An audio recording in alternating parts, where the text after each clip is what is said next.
Une ruche sous haute protection. Cyril Morlière est apiculteur en Occitanie, mais aussi en Espagne. Il s'est équipé de technologies pour surveiller à distance ses ruches. 7 000 € d'installation entre un GPS, une balance connectée et une station météo. Et on voit à quel moment les abeilles sortent de la ruche, re-rentrent. Des instruments qui mesurent l'activité quotidienne d'une ruche et alertent en cas de risque. Quand on n'avait pas ce type de matériel, on partait au rucher, voir qu'est-ce qui s'était passé sans avoir forcément le matériel adéquat et on perdait une journée. Malgré cet investissement, les colonies d'abeilles ont un prédateur redoutable, le frelon asiatique.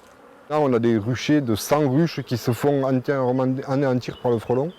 Alors que ça, c'est quelque chose qui n'existait pas avant. Et là, cette année, on a déjà des frelons au mois de mars-avril. 30 frelons suffisent à détruire une ruche en quelques heures. Le frelon se pose juste devant la ruche et attend que l'abeille revienne.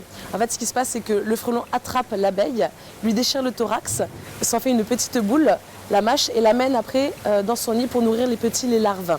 Des sociétés de désinsectisation éradiquent ce nuisible. En fait, comment ça se passe?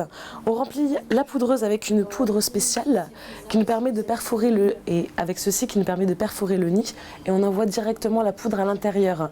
Olivier Fernandez s'occupe de plusieurs ruches sur un terrain de recherche scientifique.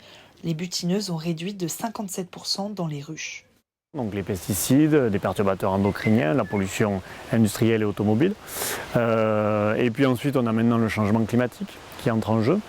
On a des maladies, des parasites qui n'étaient pas là et sur lesquels les abeilles auraient pu s'adapter, mais avec tout ce cocktail, ça commence à faire beaucoup. Les nouvelles technologies et la recherche s'implantent dans leur environnement. La préservation des pollinisatrices est un défi pour l'apiculture de demain.